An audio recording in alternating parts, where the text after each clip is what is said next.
Salam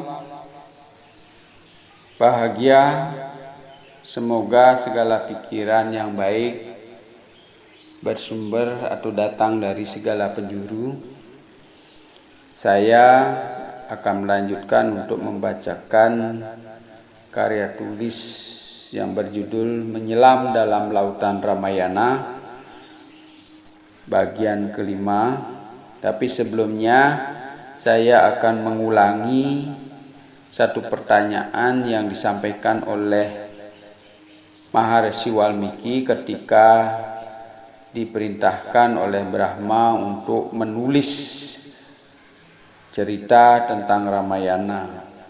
Beliau mengatakan bahwa saya tidak memiliki sakti.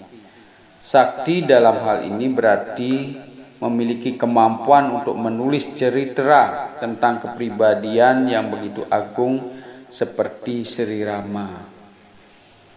Jadi apa yang bisa saya lakukan? Dewa Brahma mengatakan bahwa kamu memang tidak memiliki kemampuan untuk ini. Aku tahu bahwa kamu juga tidak mungkin mampu menulisnya. Tetapi aku memberikan karunia agar kamu mampu menulisnya. Kamu akan melihat dengan jelas segalanya, bahkan hal-hal yang telah lewat yang begitu terlalu pribadi tentang kehidupan Sri Rama itu.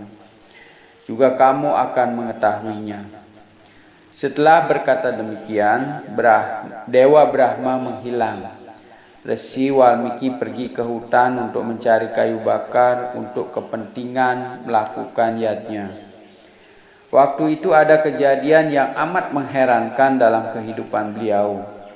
Saat itu beliau melihat dua burung yang namanya burung kraunca yang sedang bermesra-mesraan. Pada saat itu datanglah seorang pemburu lalu memanah burung jantan.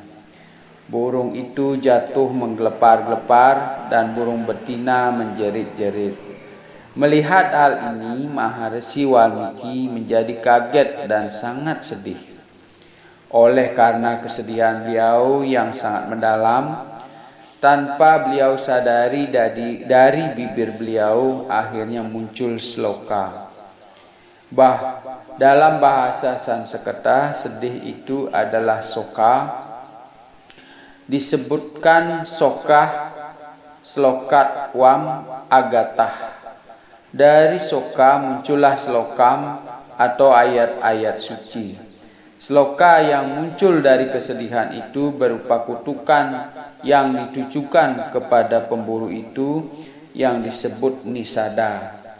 Kutukan dalam bentuk sloka itu adalah berbunyi ma nisada praktistam. Tuam agama sarwatih sama yat kraunca mituna dekam apadeh kama mohitam. Wahai pemburu, yang disebut di sini adalah nisada, karena kamu telah membunuh burung yang sedang berhubungan badan berkasih-kasihan mituna dekam, aku mengutukmu semoga kamu tidak bisa hidup lama. Setelah beliau mengucapkan sloka itu tanpa sadar, beliau kaget dan berpikir, apa yang telah terjadi? Aku telah mengucapkan suatu canda yang sebelumnya tidak pernah ada.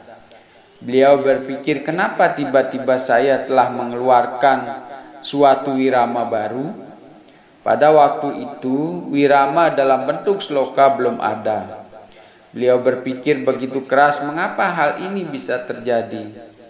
Akhirnya, pada saat sedang berpikir demikian, Dewa Brahma datang lagi, lalu beliau mengatakan, wahai Maharishi Walmiki, karena karuniakulah sehingga kamu bisa menciptakan wirama baru.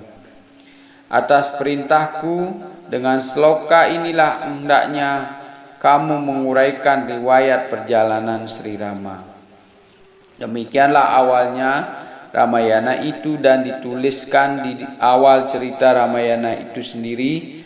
Dan satu lagi yang perlu dicatat di sini adalah Penulis Ramayana itu adalah beliau yang hidup semasa hidup Sri Rama sendiri. Banyak sekali yang terjadi sebelumnya itu terjadi atas karunia Dewa Brahma. Tetapi belakangan banyak sekali kejadian yang dilihat langsung oleh Maharsi Walmiki. Waktu Sri Rama membuang Dewi Sita yang diberi tugas adalah Laksamana, Laksamana meninggalkan Dewi Sita di asrama Maharsi Walmiki.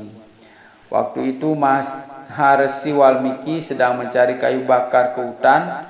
Kebiasaan pada zaman dahulu adalah para resi melakukan yadnya yang namanya Agnihotra. Yadnya di sini tidak berarti sama dengan yang dimaksud oleh beliau. Oleh karena itu, saya sampaikan bahwa yadnya yang dimaksudkan itu adalah Agnihotra atau hawam atau homa dengan cara menyalakan api suci dan menuangkan minyak dari susu dan bahan-bahan yang lain dengan mengucapkan mantra yang banyak.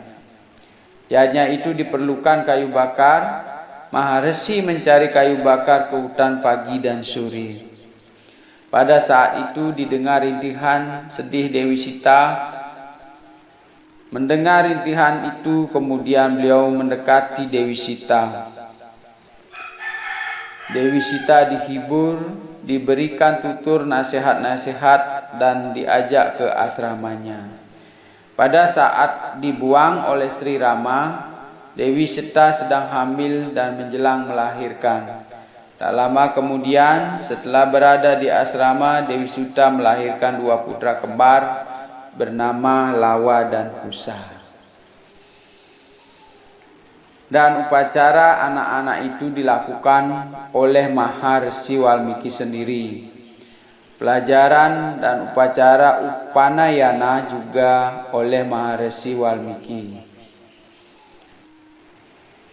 Demikianlah bagian kelima yang menceritakan tentang bagaimana awal dari ditulisnya cerita Ramayana oleh Maharsi Walmiki atas perintah dari Dewa Brahma. Dan selanjutnya pada bagian ke-6 nanti akan saudara-saudara pendengar bisa mendengarkan cerita lebih lanjut dari kisah yang ditulis dalam buku ini. Semoga bermanfaat.